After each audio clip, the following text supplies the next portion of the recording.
What would happen if you spent 100 days in Oblivion Remastered trying to become a millionaire? This is the story of Simba Tusk. On day 1, we escaped jail and made our plans. We needed to keep our expenses low. In the real world, they call this house hacking. In Oblivion Remastered, we call it living in a cave. On day 2, I still had no gold, so I went and robbed the richest house I could find in Imperial City. Then I discovered I couldn't sell any of it, so I just sold the gear I found escaping prison. That's when the real plan started. Become famous. I would do this in the arena, so I spent the next 3 days trying to defeat every enemy straight. Luckily, this wasn't a challenge because Oblivion combat is ridiculously easy. By day 5, I had defeated all the enemies and become the grand champion with a grand total of around 5,600 gold. Then I got this Adoran fan, and I decided the best way to spend my winnings was go back to that first shop and blow most of my money on my favorite weapon there. Then I decided the best thing to do with the remaining 1,000 gold was to go and gamble my money to see if I could double it. After 10 rounds, I lost everything and got so mad that I murdered my biggest fan. Apparently that's illegal because I went to jail. Back in prison where it all started with 0 gold and lots of shame. So I ran away from Imperial City to the richest city in all of Tamriel. Here I was homeless for 3 days and got so frustrated that I decided to murder this guy who said he had a lot of money. Turns out he didn't, but the bloodthirst was there, so I went on a serial killing spree of 3 other citizens in the middle of the night. No guards caught me. That's a good thing she didn't hear that. Dang, she is a heavy sleeper. After that, I fled the city for fear of going to prison a 3rd time. When I finally got some rest, this guy woke me up to tell me that there's a whole clan of serial killers just like me. Having finally felt accepted, I went and joined this clan and happily murdered dozens of people as a hitman to earn some more income. After more than 10 days of this, I ended up with around 1,610 gold. We were getting a pretty good ways into this challenge, and I only had 0.6% of my goal. So I decided to invest my blood money to do something I've always been afraid of.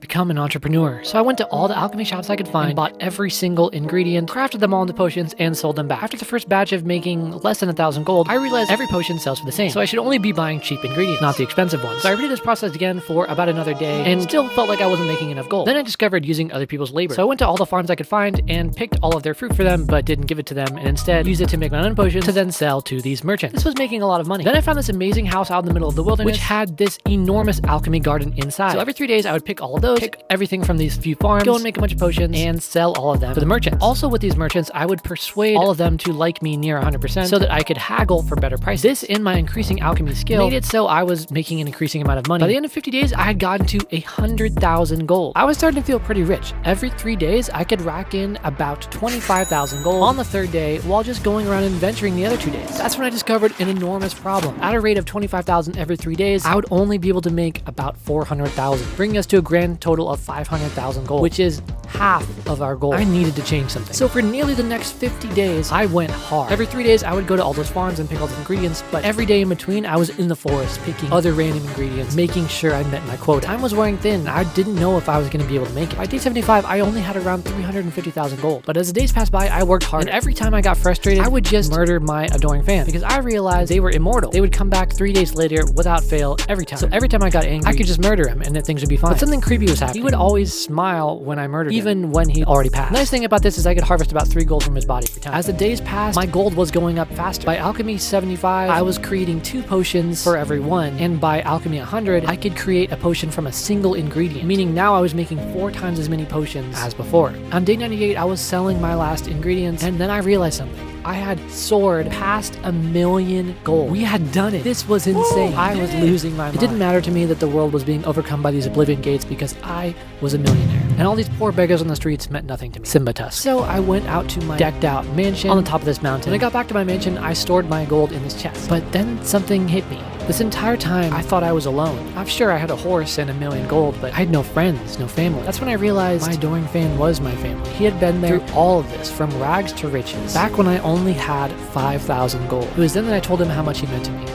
You know, maybe you're not so bad. I wasn't going to murder him anymore, most of the time. And I could only think of one perfect thing I could do on the last day before the 100th day. Go on a countryside stroll with my horse that I got from murdering so many people. And as I strolled on that countryside, I just thought of how great this all was. Tamriel looked beautiful. I could see the Imperial City from my mansion. All was as it should be.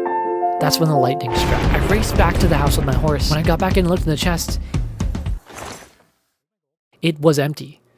All 1,000,000 of my gold was gone. I had made so many enemies during this adventure. Any one of the people I murdered could have been the one to take my gold. Or maybe the game just glitched. I didn't know, but it was okay. Honestly, because I still had my biggest fan waiting at the balcony just like I had asked. No freaking way. It was then that I realized what had been going on all along. The adoring fan, seeing my fame, knowing my drive to become a millionaire, had stuck with me this entire time, waiting for his opportunity. That's why he smiled every time he was murdered, because he knew one day when I became a millionaire, he, being immortal, would be able to take it, and I would be able to do nothing about it. So this is how it ended, with nothing, all alone, just like it all began. Only this time, I had created the prison for myself.